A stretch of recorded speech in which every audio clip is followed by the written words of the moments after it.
Bom dia, pessoal.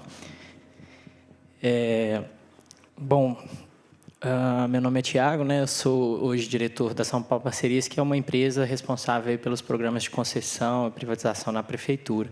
Eu tenho uma carreira construída no setor público e no setor privado, então eu vivi dos dois lados, já fui sócio de fundo de investimento da Confrapar, que é uma empresa que investe em empresas de tecnologia, né? Um fundo que gerencia investimentos em empresas de tecnologia, mas o meu propósito, my purpose is the government. Então, eu tomei a minha decisão de trabalhar no setor público. E aí, quando eu recebi o convite para falar sobre um pouquinho sobre inovação no setor público, foquei aqui o que a gente tem feito, o que eu observei desde que mudei para São Paulo 1 ano e meio atrás, em algumas coisas que a gente foi desenvolvendo aqui, em alguns programas que a gente foi desenvolvendo aqui. E aí, eu tentei dividir a inovação no setor público em 3 grandes grupos, vamos chamar assim. Porque, quando a gente fala em inovação, pelo menos eu e assim algumas pessoas com quem eu relaciono, a gente sempre pensa em inovação e tecnologia, né? Mas existe grandes inovações no setor público que elas não carregam a tecnologia junto com elas, ou pelo menos elas não são assim tão intensivas em tecnologia. Ainda assim, são grandes inovações e mudam completamente o setor público. Eu vou falar de cada uma delas depois. Na sequência, a gente tem grandes inovações, e essas inovações, sim, são intensivas em tecnologias. Então, elas vão na mesma linha da primeira, mas você vê aí a tecnologia sendo um driver aí para algum processo ou alguma reformulação que está sendo feita no setor público. E, por fim, eu vou falar um pouquinho sobre inovações que só utilizam tecnologia. E aí eu vou dar exemplos de cada um desses projetos e falar um pouquinho dos desafios assim que eu vejo para inovar no setor público, porque, inclusive, no ano passado eu participei do programa mentorando algumas empresas, participei da banca do Pitch, e, inclusive, conheço muita gente, o pessoal da Lint que ganhou, é lá de BH, né? Eu sou de Belo Horizonte, né? Provavelmente deve ter dado para perceber, assim, pelo sotaque. Eu falo que eu não tenho sotaque, porque assim, eu não percebo, né? Mas esse pessoal da Lint já está na 2ª ou na 3ª rodada agora de investimentos e desenvolveram uma plataforma bem legal, assim. Então, vamos lá. Falando, então, primeiro sobre algumas grandes inovações que estão sendo feitas aí no setor público, talvez aqui mais focado em São Paulo, mas que não tem uso intensivo de tecnologia. O primeiro deles, esse é o projeto do meu coração, assim, meu projeto particular, que é uma parceria com o setor privado para a implantação de um projeto de serviços não pedagógicos da educação, que a gente está chamando isso. Quando você chega lá e assenta na cadeira de gestor público, como eu já fiz, ocupando alguns cargos, você chega lá na Secretaria de Educação, na hora que você olha para a escola, né, você vê que o diretor da escola ele tem que tomar conta da limpeza, da manutenção, da merenda, da luz que queimou, do professor que faltou, da carteira que quebrou, do jardim que não cortou a grama e está crescendo, e minha filha estuda numa escola da prefeitura, que acho que até particularmente uma das melhores da prefeitura, no MEI. E quando eu cheguei lá a primeira vez para a reunião de pais, o mato estava dessa altura, e a aula ia começar 2 semanas, e eles não tinham dinheiro para trocar, não tinha dinheiro para contratar a empresa que ia fazer o corte da grama. E aí, você imagina, o cara de limpeza então é um fornecedor, é uma licitação, o cara da manutenção do piso que quebrou ou da pia que estourou é outro. Então, acho que, bom, está todo mundo me escutando? Tá ok. É outro fornecedor, o cara da merenda é outro fornecedor, o que troca a lâmpada é outro fornecedor, e no final das contas, o diretor da escola, ele gasta 80% do tempo dele, pelo menos, administrando a escola e sem focar no aluno. E o projeto que a gente está fazendo também não é um projeto inovador, só a forma de fazer ele é inovador. O que a gente fez? Eu estou concentrando todos esses contratos num único fornecedor. Então, o professor, ele não toma mais conta do contrato, de vários contratos, mas ele toma conta de um contrato só. Quando a gente faz isso, eu participei do projeto que foi o primeiro desse no Brasil, em Belo Horizonte, a gente chamou de PPP da educação, de serviços não pedagógicos. O que a gente fez? Pegou todos os fornecedores e colocou num só. E ao invés de ficar administrando o meio, o contrato de fornecimento, se o fornecedor entregou, não entregou, né, se a obra foi feita com qualidade ou não, né, se a luz vai durar ou não vai durar, a gente troca todos esses contratos por um e com nível de desempenho. Significa que hoje o diretor da escola, ele praticamente não gasta mais tempo dele, lá em Belo Horizonte, e a meta aqui em São Paulo, ele não gasta mais o tempo dele, ou a maior parte do tempo dele, administrando coisas burocráticas. Ele gasta mais tempo na escola, porque ele agora tem um contrato, e olha só que legal, esse um contrato ele não toma conta só daquela escola, ela toma conta de grupo de escolas.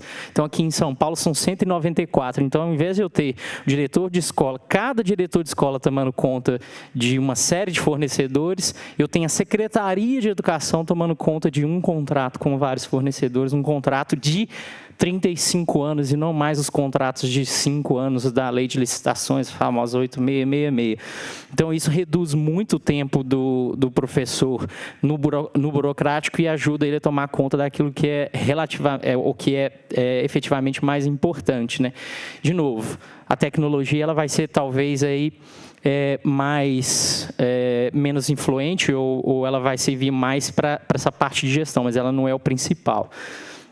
Depois, tem um outro projeto que eu estou conduzindo aqui também em São Paulo, que é o projeto dos mercados municipais.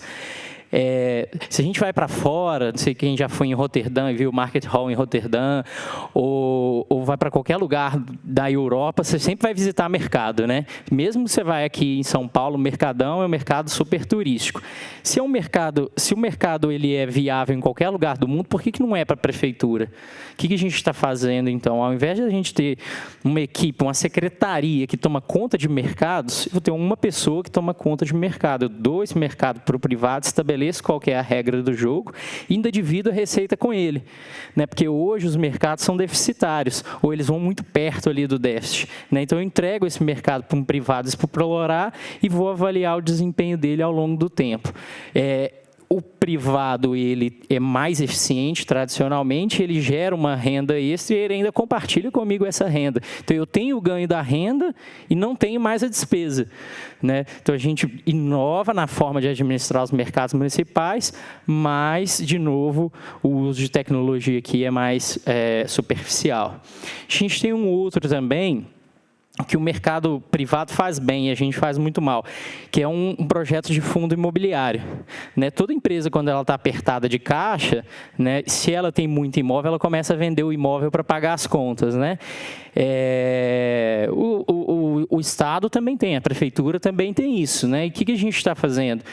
Você olha para os ativos da Prefeitura e fala assim, nossa, eu tenho tantos terrenos, tantos imóveis que estão ocupados e às vezes não estão pagando nenhum aluguel, o que eu vou fazer? Eu vou pegar todos esses imóveis, colocar dentro de um fundo imobiliário, contrato alguém para gerir o fundo, dou quais são as metas para esse fundo em termos de rentabilidade e o fundo me paga, me rentabiliza esses ativos que hoje, na maior parte desses ativos estão parados, né? A gente tem um projeto aí com 314 imóveis. De novo, a tecnologia ainda não está passando na porta aqui.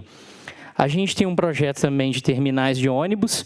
Não sei se alguém de vocês aí já teve a oportunidade de trabalhar com comércio, mas todo comerciante, como já tive, assim, quer sempre ter o lugar dele um fluxo muito grande de pessoas. Então, eu olho para os terminais de ônibus e falo assim, a quantidade de gente que passa nos terminais de ônibus, o que a gente está fazendo? A gente está criando os terminais de ônibus na forma como são para ser explorados como shopping center, como é uma rodoviária, e com direito de laje em cima. Né, para que a empresa que ganhe vai reformular dentro de parâmetros que eu vou entregar para ele o terminal, vai administrar esse terminal por determinado período de tempo e ainda tem o direito de construir lá em cima, de modo que a receita que ele vai obter da venda dessa laje ainda financia as obras e eu não preciso colocar dinheiro.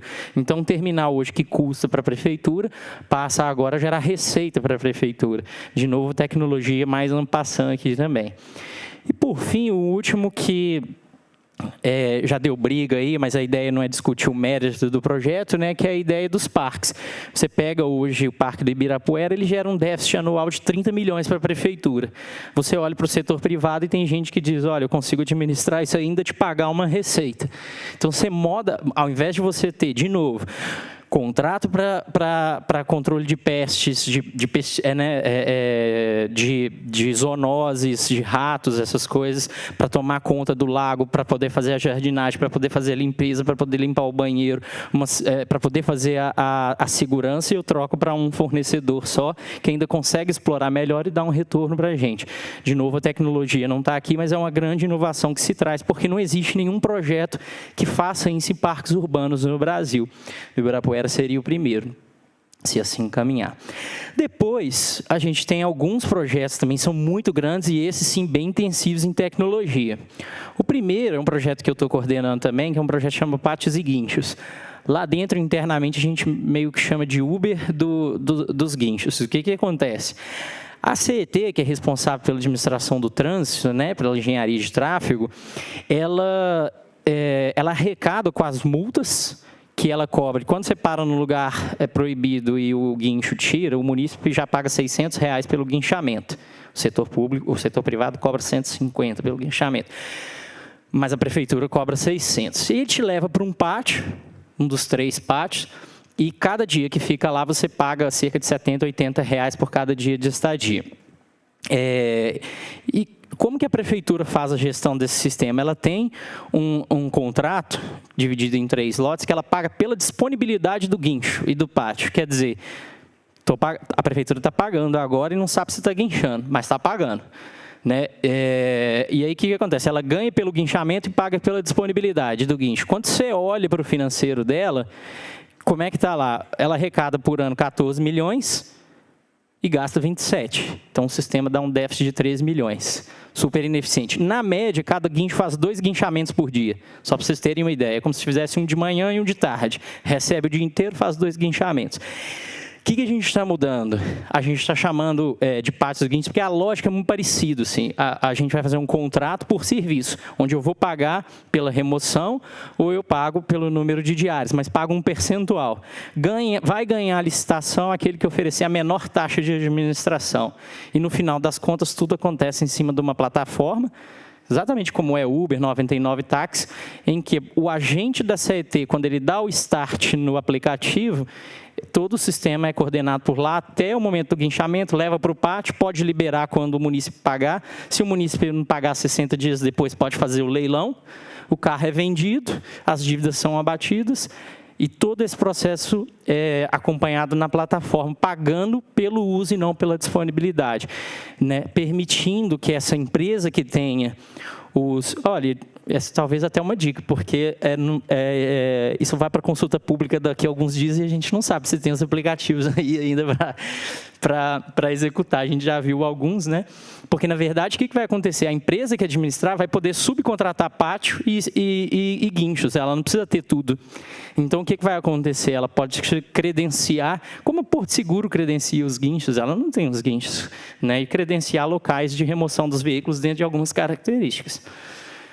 Um outro projeto que a gente está discutindo também, a gente já recebeu aí alguns estudos do mercado num procedimento de manifestação de interesse, é o de semáforos, né? A época de chuva já vai começar, os semáforos vão começar a estragar daqui a pouco. E a gente está montando um projeto de PPP de semáforos. Só que isso traz bastante tecnologia, né? Junto com o projeto, a gente ainda está discutindo qual que é o tipo de tecnologia, eu não entendo nada, aliás, de tecnologia, então, se os semáforos têm que ser 4G para se comunicar, se é fibra, se é rádio. Mas a ideia é trocar todos os 6.500 semáforos da cidade, né, por uma tecnologia mais inteligente que te permita dar prioridade no trânsito ou para aquelas vias que estão mais carregadas nos horários de pico. E ainda levar para esse lado de smart cities que tem sido bastante discutido no Brasil. O outro projeto, esse já está rodando, muito parecido com o de Guincho, vocês já devem ter ouvido falar, é o do transporte de servidores públicos municipais. Como é que funcionava e funciona assim na maior parte do Brasil? Você tem que levar secretário, funcionário de um lado para o outro, de uma secretaria para outra, de uma escola para um posto de saúde, ou para fazer fiscalizações, etc.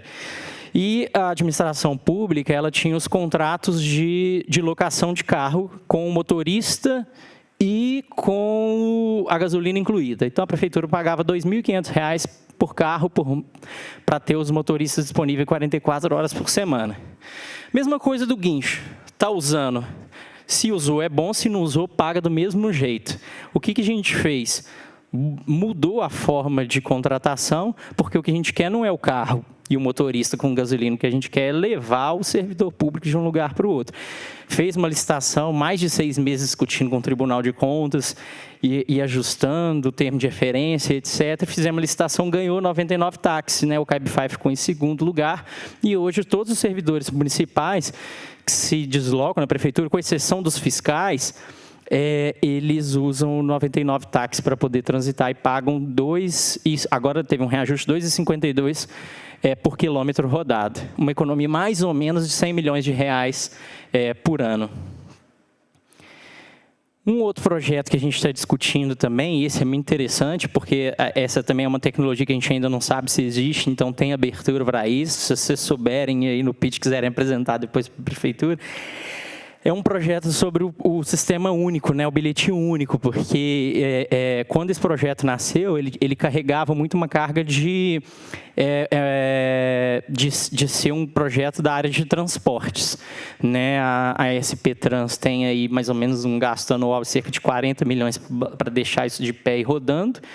E a ideia era fazer a PPP. Alguém contou para o ex-prefeito João Dória que o projeto valia bilhão. E aí, no dia que a gente recebeu os estudos, não valia era nada, na verdade. A gente tinha que colocar dinheiro, porque era uma coisa da área de transportes. E o que a gente tem mudado agora, a ótica, parece que tem alguns projetos na Colômbia ou em Lima, no Peru, sobre isso, que isso não é um sistema de bilhetagem, isso pode ser um meio de pagamento. Você pode carregar o seu cartão, pagar o bilhete, mas também usar na padaria, na farmácia, no supermercado, e um pedacinho daqueles juros que a bandeira cobra vai para a prefeitura em forma de receita, né? A prefeitura ganha uma certa receita com isso, e aí sim o sistema fica viável. O problema é que a gente não sabe se existe uma plataforma para isso, então a gente está avaliando aí, tem oportunidades nesse projeto.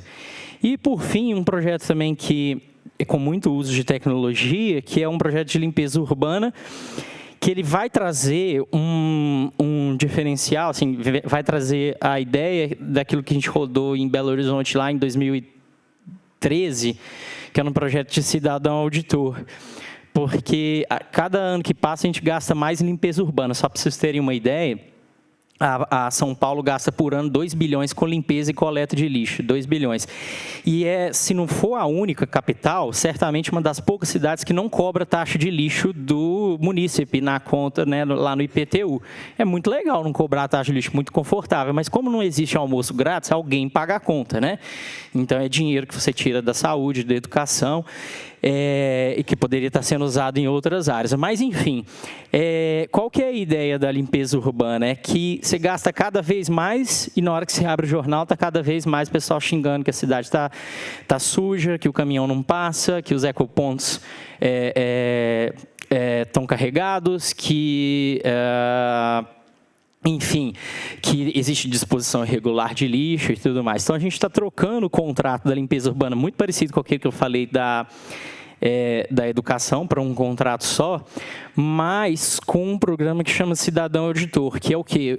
Você tem munícipes cadastrados, e, de novo, assim, eu também nunca vi sistema para isso, porque na época que a gente fez em Belo Horizonte, a gente fez com o URA, o telefone ligando, e hoje tem tecnologia para fazer e que pode ser desenvolvida para esse projeto. O que acontece? O caminhão passa lá na porta de sua casa 3 vezes por semana, vamos dizer assim, para coletar o lixo, ou passa diariamente lá na porta da sua casa para coletar o lixo. Só que ele passa lá 10 horas da manhã, você chega em casa às 7, 8 horas da noite, chega lá, tá sujo. Aí você fala, nossa, a prefeitura nunca passa aqui. Né? E passa e gasta cada vez mais. Então, o que a gente está colocando dentro do projeto? Você cadastra os munícipes nas faces de quarteirão e depois que o caminhão, ou toda vez que você passar lá, você, por meio do aplicativo, vai dizer se a rua está limpa em determinados horários, né? Se a rua está limpa, se a lixeira está cheia, se foi recolhido o lixo ou se não foi, e vai georreferenciando isso para saber, de acordo com as rotas dos caminhões, né, onde está sendo gerado mais lixo ou menos lixo. A gente fazia isso com o telefone, custava uma fortuna. E hoje tem tecnologias mais inteligentes para fazer isso, que vai ser colocado dentro desse projeto, em que muda também assim, totalmente a cara da prefeitura. Acho que eu apertei um botão aqui. Bom, para falar um pouquinho também assim, das tecnologias, aí eu acho assim, são tecnologias muito boas, mas não causam essas mudanças, esse impacto, pelo menos na partida. Mas são projetos que estão caminhando muito bem. Então, por exemplo, no ano passado, a gente estava na prefeitura conversando com essa empresa chama Price. Eles têm já contratos com o Grupo Pão de Açúcar, porque o que acontece? Toda vez que a gente vai fazer uma licitação ou contratar algum serviço, então, por exemplo, a gente vai comprar cadeiras, precisa comprar mobiliário, a gente precisa fazer pesquisa de preço, tá? A lei exige isso. Onde que eu vou fazer pesquisa de preço? Né? Ou preciso comprar alimento, pegar o caso simples, preciso comprar café. Licitação de café, comprar café que você vai ali na esquina do outro lado e compra, a gente demora 6 meses na prefeitura para poder comprar o café. Por quê? Porque a gente precisa especificar qual que é o café. Vai ser o gourmet, vai ser o tradicional, vai ser o superior, né? Quais são as condições de entrega. Precisa saber quanto que o café custa. Então, precisa fazer uma pesquisa de preço para ver quanto que custa o café. E é um inferno fazer pesquisa de preço, porque quando liga para as empresas falam, estão cotando preço ali, vão fazer licitação, vou jogar o preço lá em cima, porque depois eu entro lá no leilão e dou um desconto maior. Então, a gente nunca consegue bons preços no café, nem bons cafés. Porque aí você compra o café superior, aí na hora de entregar ele só coloca a capinha e manda o café com qualidade inferior, assim, é um inferno. Mas o que esses caras fizeram? A partir da base de dados da nota fiscal eletrônica, eles fizeram uma mineração de dados, porque cada nota fiscal escreve o mesmo produto diferente, né? E eles começaram a ter informações dos preços online. Então, a gente foi lá conhecer no Grupo Pão de Açúcar o que eles estavam fazendo. Depois eu vou falar das dificuldades, que eu acho que é o maior desafio que serve para vocês. Mas, basicamente, o que eles estavam permitindo é o acesso. E o Grupo Pão de Açúcar, ele consegue ver, por exemplo, eu lembro até que a gente abriu a tela lá na hora e falou, olha quanto está custando o café, o quilo do açúcar. Na gôndola do Pão de Açúcar estava mais barato do que a gente tinha comprado para a prefeitura e tudo, num lote único, assim. Quer dizer, o varejo estava vendendo mais barato que a gente comprando grandes volumes. Mas ele conseguia ver não só o preço dele na gôndola, como de todos os outros supermercados, porque ele conseguia acessar a base de dados da nota fiscal eletrônica de pessoas que disponibilizavam as compras do dia a dia para ele, e eles faziam um comparativo para isso. E a ideia da parceria que a gente começou a construir com eles era que a gente também pudesse utilizar essa base de dados deles para a gente ter uma melhor cotação de preço. Tem um outro portal, assim, tem vários, né, sobre isso, que é o portal de compras públicas. Onde você também, que eles fazem? Assim, a maior parte das licitações, se eventualmente depois vocês vierem a participar de alguma forma, elas acontecem em plataformas de compras públicas. Esse pessoal do portal de compras públicas, além de ter a plataforma, ele integra com a plataforma do governo federal, que é o Comprasnet, e com a do governo do estado de São Paulo, que é a BEC, né, que são locais onde você realiza o pregão eletrônico. Então, ele vai pegando o histórico de todos os pregões eletrônicos que foram feitos, comparando os produtos, e te permite acessar e saber quanto que cada prefeitura está comprando determinado serviço. A Lint, eu curiosamente trouxe aqui, né, como vocês tinham falado, eles têm uma plataforma, eu chamei aqui de criação de documentos jurídicos de maneira automática, né? Você vai fazer um ofício, você gasta 10 minutos para escrever um ofício simples. Amanhã você tem que escrever o mesmo ofício, mas muda alguns dados, gasta mais 10 minutos. Ou vai fazer um contrato, um edital de licitação, você sempre vai copiando e colando, né? Na hora que você vê e manda para consulta pública, você está comprando café, mas foi escrito um negócio do açúcar ali no meio. O que eles fazem é criar, basicamente assim, né, modelos padrões de documentos jurídicos que aceleram, eu até brincava, acelera a criação desses documentos, até brincava em acabar com um emprego de muito procurador, né? Isso aí ia vender para o procurador e aí corria o risco de você não conseguir vender porque era um concorrente interno lá da prefeitura. A gente esteve também conversando com uns caras bem legais do mercado eletrônico, que é uma plataforma de transações comerciais, onde você tem diversos fornecedores, diversos tipos de serviço e diversos compradores do outro lado. Tem um marketplace ali para trocar as informações. Eles até doaram para a gente. Eu falei com eles, infelizmente não posso usar na sua doação. Não, mas eu vou te dar, você pode ficar 5 anos de graça. Eu falei, o problema é que eu não consigo usar a sua plataforma, eu só consigo usar um pedacinho, porque eu tenho que fazer licitação, eu tenho que fazer, além da sua cotação de preço, né? Eu tenho que especificar o termo de referência e tudo mais, mas eles tinham uma plataforma muito legal que eu acho que, tendo recurso, assim, daria para adaptar para o setor privado. E uma outra que até passou aqui também, né, que a Blue chamava Quitado e mudou para Blue 365, né, o nome, que era negociação de dívida. Eles têm uma plataforma de negociação de dívida de empresas. Eu cheguei a conversar com eles, não cheguei a mentorar eles, mas cheguei a conversar. E uma das dicas que eu vou trazer ali no próximo slide, eu dei para eles assim, se vocês puderem não vender para a Prefeitura de São Paulo, é melhor. Assim, vende em outro lugar primeiro, depois vocês vêm aqui na Prefeitura de São Paulo, porque São Paulo é o que exige pior assim, no setor público, assim, de dificuldade, de atraso e tudo mais. E de burocracia maior do que os outros lugares. O que o setor privado é adiantado, o público aqui é um pouquinho mais emperrado, assim. Mas eles negociam dívidas de empresa, e qual que era a ideia deles? A prefeitura tem dívida também, assim, não a prefeitura em si, né, mas o munícipe tem dívida com a prefeitura, né, dívida de PVA, dívida de ICMS, as empresas, ou de ISS, e ali era uma plataforma para negociação com dívidas, e eles estavam começando a conversar com a Prefeitura de São Paulo e também com a Prefeitura de Guarulhos, salvo engano, ou Campinas. Bom, enfim, você percebe que sim, todas essas tecnologias, elas não são grandes inovações, porque na hora que você olha para dentro do setor público, que é muito grande, né, eles mudam alguns processos pequenininhos lá dentro, não causa uma revolução para fora, né, mas para dentro também causa bastante impacto. Qual que é a dificuldade assim, que eu vejo das startups quando a gente vai conversar? Alguém sabe o que é um termo de referência? Você pode levantar a mão, assim, né? Não chega a ser a metade das pessoas, né? O que é um termo de referência? Se eu for falar em 10 segundos o que é um termo de referência, basicamente é um documento onde você vai escrever a especificação daquilo que você está contratando, né? Então, você pega essas empresas que querem entrar, o Dori, quando entrou, ele fez um negócio de doação.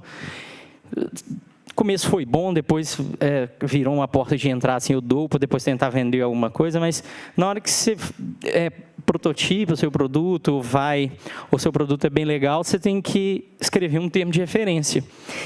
E a lei de licitações, ela diz, olha, quem escreve o termo de referência não pode participar da licitação. Se fosse uma PPP, uma concessão, poderia, mas olha só, quer dizer o seguinte, se eu criei, só para voltar aqui e pegar, vamos dizer, eu vou pegar o caso da Priced, né, a primeira lá, super legal, prefeitura, adorei seu produto. Agora eu preciso, prefeitura, sentar e escrever o termo de referência. Não tenho a menor ideia como é que eu escrevo aquilo ali. Aí já não vou para frente, né? Se a Price escrever para mim, diz a lei que ela não pode participar da licitação, mas ela é a única que vende aquilo ali. Aí você já começa a chegar num imbróglio. Existe um PL no Senado que muda a lei de licitações que permitiria uma maior interação, como permite na lei de concessões, é que normalmente é aí onde tem a corrupção.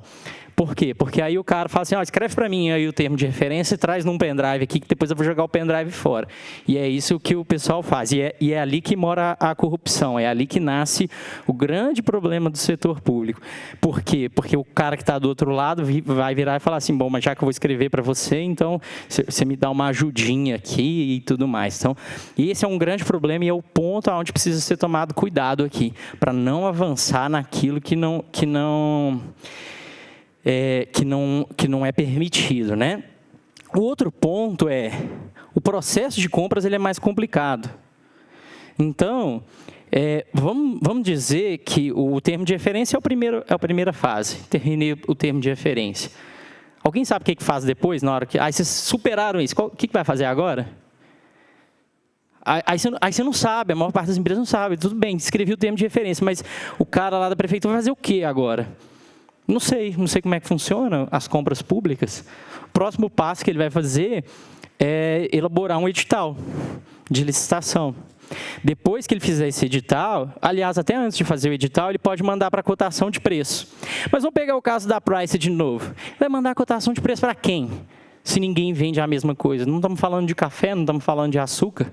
Aí o que ele faz? Ele manda para um monte de empresa que responde para ele, olha, eu não vendo isso, não tenho isso. Aí ele não consegue cotação com ninguém, só com a Price. Aí ele consegue com a Price. Diz o decreto da Prefeitura Municipal de São Paulo que você precisa de 3 cotações de preço. Não vai para frente, não anda. Salvo com exceção justificativa, 2. Pronto, não conseguiu mais fazer. Né? Existiria a possibilidade de fazer dispensa de licitação que a Lei 8666 permite, porque aquele é um produto único específico. Dentro da Prefeitura de São Paulo não tem um procurador que autoriza a fazer isso. Por quê? Porque a linha que divide se aquele é um produto único ou não é difícil, ele não sabe, e se tiver em outros lugares? E aí eu estou dando dispensa para fazer um produto único, mas que ele não é único. Então, ele trava a compra desse serviço novo que criamos, né?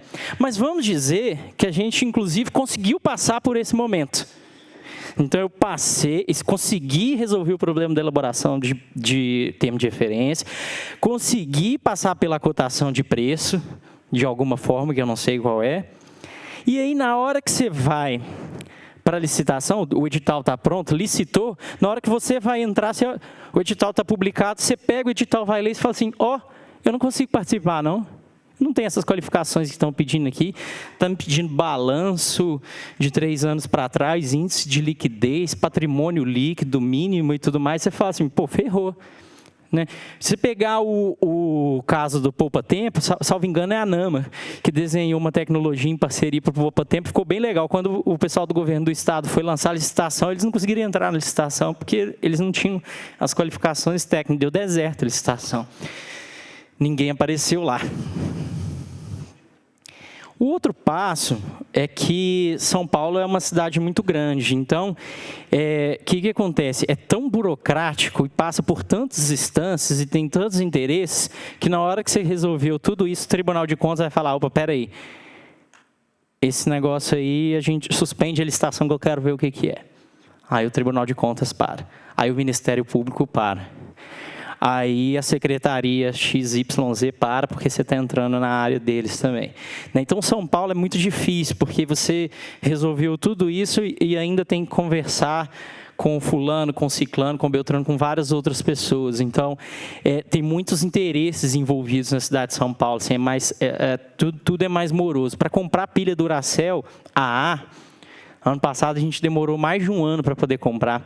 Eu lembro do chefe de gabinete, quando eu trabalhava na área de compras, né, quando eu vim aqui para São Paulo, o chefe de gabinete me ligou e falou assim, por que nós estamos comprando tanta pilha? Aí eu peguei o histórico do consumo, realmente a gente estava comprando pilha para 2 anos. Aí eu falei com ele assim, a gente está comprando muito porque o processo demora mais de 1 ano, aí tem que comprar o dobro, porque senão eu já tinha que começar o próximo antes de terminar o primeiro processo de compras. Por quê? Porque vai para a área, aí alguém dá palpite e fala, não, mas eu não quero a pilha eu acho que a gente tem que colocar a pilha A alcalina. Aí volta e fala, não, mas a alcalina não é a melhor. Como o caso dos semáforos. Alguém falou que o 4G era melhor. Aí alguém levantou, mas gente, vai vir o 5G aí. E aí, espera ou faço? Não, peraí, não sabemos ainda. É tanta gente dando palpite no mesmo assunto e poucas ficando responsáveis que as coisas acabam não caminhando, né? Não andando. E a outra coisa é que esses projetos pequenos, eles acabam, pequenos assim, relativamente àqueles primeiros, né, que eu apresentei, sem desmerecer, obviamente, mas é que eles acabam concorrendo na agência das pessoas com projetos maiores. Então, você pega o caso da Lint, que a gente levou o Brasil Lab, eu não lembro quem é que teve lá com a gente na São Paulo Parcerias, o Gabriel apresentou, né,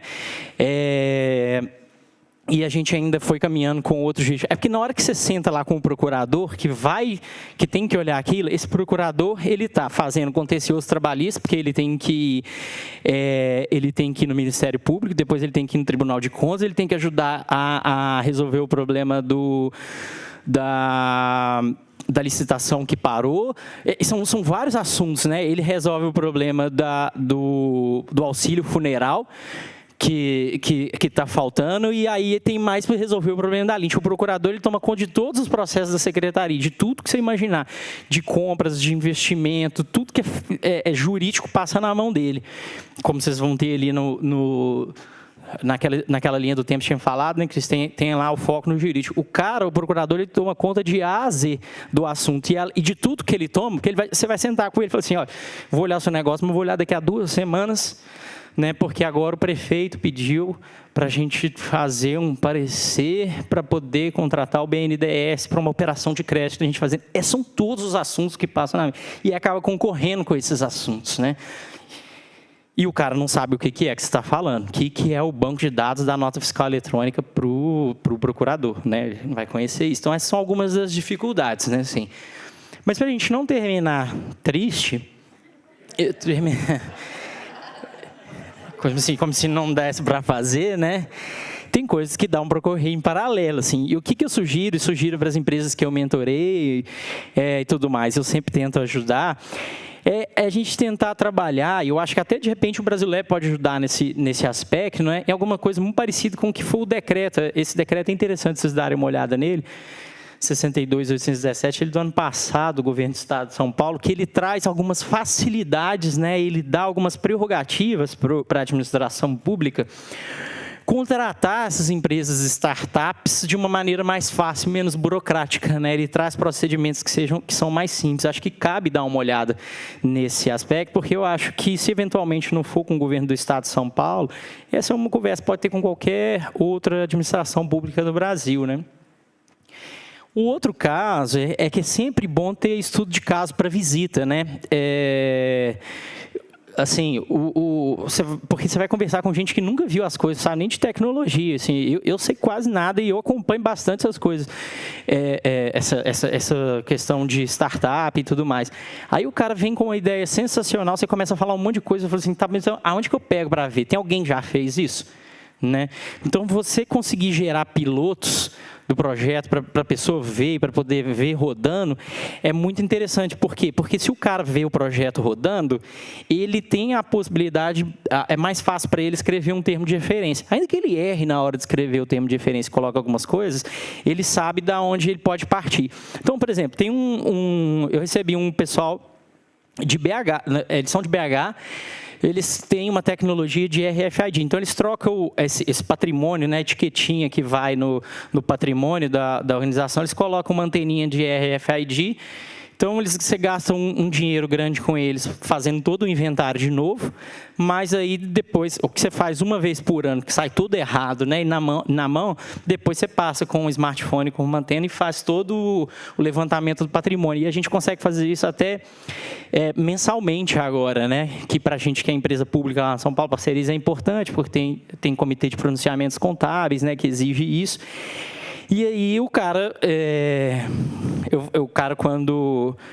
aliás, deixa eu passar aqui antes, né? Quando eu falei com ele, assim, muito legal, mas como é que eu escrevi isso num termo de referência? Eu não sei nem como é que escreve antena em termo técnico. Ele falou, então, estamos com um projeto. Eu falei assim, você nunca vendeu isso para lugar nenhum? Ele falou, a gente tem um edital que a gente ganhou da Prefeitura Municipal de Caeté, que é lá na região metropolitana de Belo Horizonte. Eu falei, me manda esse termo de referência. Porque pelo menos a partir dele, eu já consigo pegar algum dado. Então, por isso que eu falo que São Paulo é muito grande, porque se você conseguir fazer mal em São Paulo, você vai tomar um ferro sem tamanho. Você vai escrever um termo de referência ruim, você vai colocar uma coisa, o cara vai entender outra, ele vai achar que você tem que entregar, não era aquilo que você quis dizer, a multa é enorme. Mas se você for numa prefeitura pequena, né, o problema já não é tão grande. Então, você roda um piloto, se tiver errado, o custo de acertar é menor e você ainda gera essa referência para dizer o seguinte, olha, não vou para a prefeitura de São Paulo, mas eu posso ir ali em Guarulhos, posso ir em Campinas, né? E aí você gera estudo de caso e fala, vai lá conhecer. Para você ter uma ideia, assim, em Belo Horizonte, acho que até tinha colocado isso como um estudo de caso e tirei, Belo Horizonte estava com uma licitação para contratar um sistema de gestão, um ERP para governo. Deu vazio. Aliás, não deu vazio, assim. Todas as empresas foram fazer prova de conceito, foram tomando bomba. Aí o cara falou assim, não, esquece, vou contratar todos os sistemas separados, pessoal, contabilidade, patrimônio, tudo separado. E a gente tinha trabalhado junto no governo de Minas. Aí eu falei com ele, cara, você já conhece o de Campinas? Campinas rodam desde 2001. Ele falou assim, não é possível. Eu falei, cara, vai lá para você ver, a gente já conversou com eles. Eles vendem de ponta a ponta num workflow. Ele parou o processo todo, marcou com o cara, está lá em Campinas, conhecer o sistema que ele não tinha visto, né? Então, o estudo de caso permite pegar naquele protótipo, né? O outro é de repente fazer, como a gente fez no caso desse RFID, um piloto que te permite uma contratação por dispensa de licitação, porque aí você foge daquela parte de cotação de preço. Então, a lei de licitações, o decreto que altera os limites de dispensa, ele foi alterado esse ano.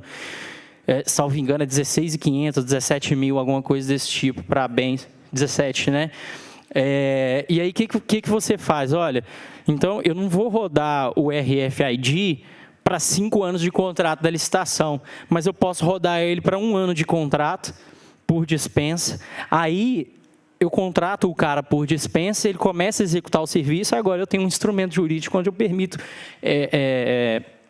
primeiro, conversar com ele, entender melhor o que é aquilo que eu estou contratando, e segundo, me permite fazer os ajustes que forem necessários. Então, não faço um contrato grande e erro no contrato, né? Eu vou fazendo pequenininho. Então, acho que esses pilotos, para saírem do limite de dispensa de licitação, ele é importante também. E lembrando que, se for empresa pública, então, empresa pública que está dentro das leis estatais, que é a 13.303, esse limite é de 50 mil e o Conselho de Administração pode alterar. Então, esses limites sobem, então, dependendo com quem vocês estiverem... Nossa, que estrago. Que vocês estiverem negociando, vocês podem fazer uma negociação melhor, assim, né? Vou passar no teclado ali enquanto isso. Desculpa. Outro ponto que também é possível fazer é o seguinte, muita empresa já vende para o setor privado, já tem relação com o setor privado e às vezes o produto dela até tem sinergia com o de vocês. Então, ao invés de vender vocês venderem, vocês fazem uma parceria com um privado que vai vender aquela solução. Né?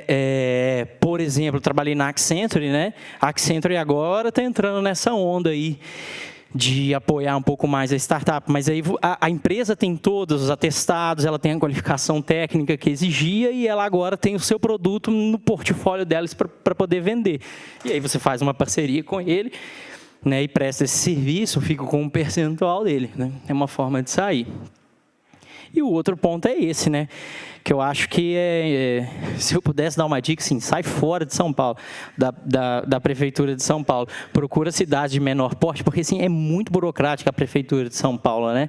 Pra você ter uma ideia, eu trabalhava na área de compras em São Paulo, logo que eu vim para cá, na gerência de compras. Aí eu tinha 50 funcionários que trabalhavam comigo.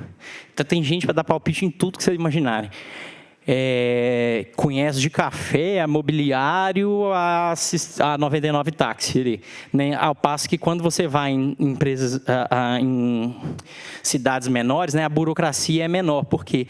Porque a área de compras é menor, então você negocia com menos pessoas, ou menos pessoas vão impactar naquele processo, né? Então os processos tendem a correr mais rápido. Digo, quanto maior a cidade, mais lento vai ser esse processo aí. Acho que era isso, para eu poder falar para vocês. Espero que não desanime, não, porque tem saídas aí, né, para chegar nesse sucesso. Eu tenho, esse aí está meu telefone, meu e-mail da São Paulo Parceria. Se puder ajudar vocês em alguma coisa, sempre que quiserem, vai ser um prazer. Obrigado.